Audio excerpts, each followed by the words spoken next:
Hi అండి, నేను మీ Jyothi. Welcome to Jyothi village home cooking channel. అందులోకి కాకుండా ఎందులోకైనా సూపర్గా ఉండే మన మునక్కాడ సాంబారు చాలా రుచిగా, పర్ఫెక్ట్గా, తక్కువ టైంలో ఎక్కువ టేస్టీగా ఉండేలా ఎలా చేయాలో, ఏమేం కావాలో చూసేద్దాం రండి. ఇక్కడైతే నేను 1/4 కిలో మునక్కాడలను అయితే తీసుకుంటున్నాను అనమాట. ఒక 5 పెద్ద మునక్కాడలు అయితే వస్తాయన్నమాట. ఇలా కట్ చేసుకొనేసి నీట్గా శుభ్రం చేసుకొని అయితే పెట్టుకోవాలి. అలాగే ఒక గ్లాస్ కందిపప్పును ఇలా నానబెట్టుకోవాలన్నమాట 10 నిమిషాలు. శుభ్రం చేసుకునేసి అయితే ఇలా అయితే నానబెట్టుకోవాలన్నమాట. ఒక ఆనియన్ అయితే ఇలా సన్న ముక్కలుగా అయితే కట్ చేసుకొని తీసుకోవాలి. 2 రెమ్మల కరివేపాకుని అయితే తీసుకోవాలి. క్యారెట్ అయితే ఒకటి తీసుకున్నాను, ఇలా కట్ చేసుకున్నాను అనమాట. ఒక 2 టొమాటోలను అయితే సన్నగా అలా కట్ చేసుకోవాలి. 3-4 బీన్స్ అయితే తీసుకోవాలన్నమాట.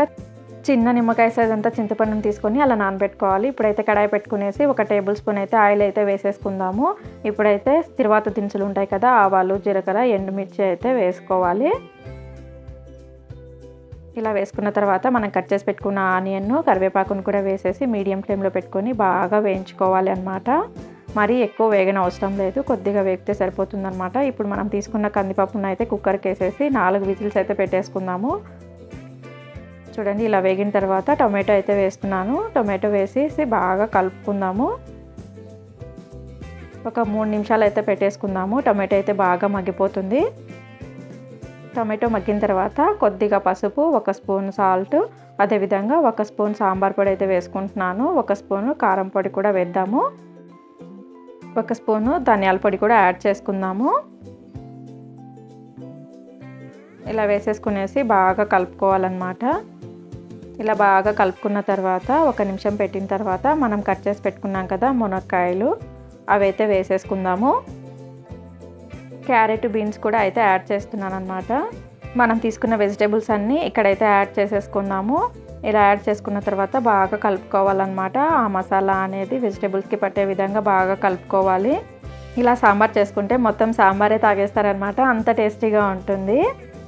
ఇలా బాగా కలుపుకున్న తర్వాత మనం పప్పునైతే కుక్కర్లో వేసాం కదా కందిపప్పు, ఇప్పుడైతే పప్పు గుత్తితో వాటర్ అయితే పక్కకు తీసేసుకొనేసి ఇలా బాగా రాముకోవాలన్నమాట. మరి ఎక్కువ రామన అవసరం లేదు, కొద్దిగా అక్కడక్కడ తగులుతూ ఉంటేనే బాగుంటుంది. ఇప్పుడు పక్కకు తీసేసిన వాటర్ కూడా యాడ్ చేసేసుకుందాము. అందులో ఇలా యాడ్ చేసుకునేసి ఒకసారి అలా రుబ్బేసుకుందాము. ఇప్పుడైతే వేయించి పెట్టుకున్నాం కదా, అందులో అయితే వేసేద్దాము. ఇలా వేసేసి 2-3 నిమిషాలు అయితే పెట్టేసుకోవాలన్నమాట. అదేవిధంగా చింతపండు బాగా ఇలా పిండేసి వాటర్ని అయితే వేయాలన్నమాట. ఇలా వేసేసి బాగా కలుపుకుందాము. కలుపుకొనేసి ఒక 2-3 నిమిషాలు అయితే పెట్టేద్దాము.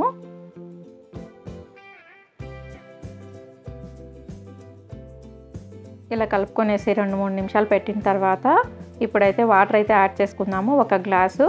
మీరు ఎక్కువ గుజ్జుగా కావాలనుకుంటే వాటర్ అయితే తగ్గించుకోండి. మామూలుగా సాంబార్ అంటే కొంచెం వాటర్గా ఉంటేనే బాగుంటుంది కదా, అందుకనేసి నేను 1 గ్లాస్ వాటర్ అయితే యాడ్ చేశాను అనమాట. చూడండి, ఇలా యాడ్ చేసుకున్నాను. ఇప్పుడైతే నేను కుక్కర్కి వేస్తున్నాను అనమాట. కుక్కర్కి 2 విజిల్స్ అయితే సరిపోతుంది. మీడియం ఫ్లేమ్లో బాగా ఉడికిపోతాయి అన్నమాట 2 విజిల్స్కే.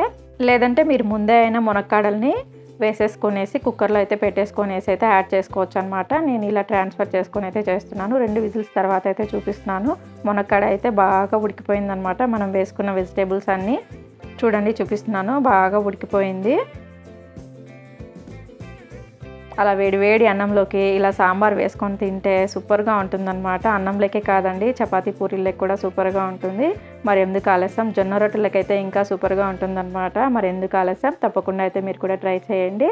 ఎలా వచ్చిందో కామెంట్లో అయితే చెప్పేయండి. మరి ఈ వీడియో కనుక నచ్చినట్లయితే లైక్ చేయండి. మరిన్ని వీడియోస్ కోసం అయితే మన ఛానల్ని అయితే సబ్స్క్రైబ్ అయితే చేసేసుకోండి. Thanks for watching.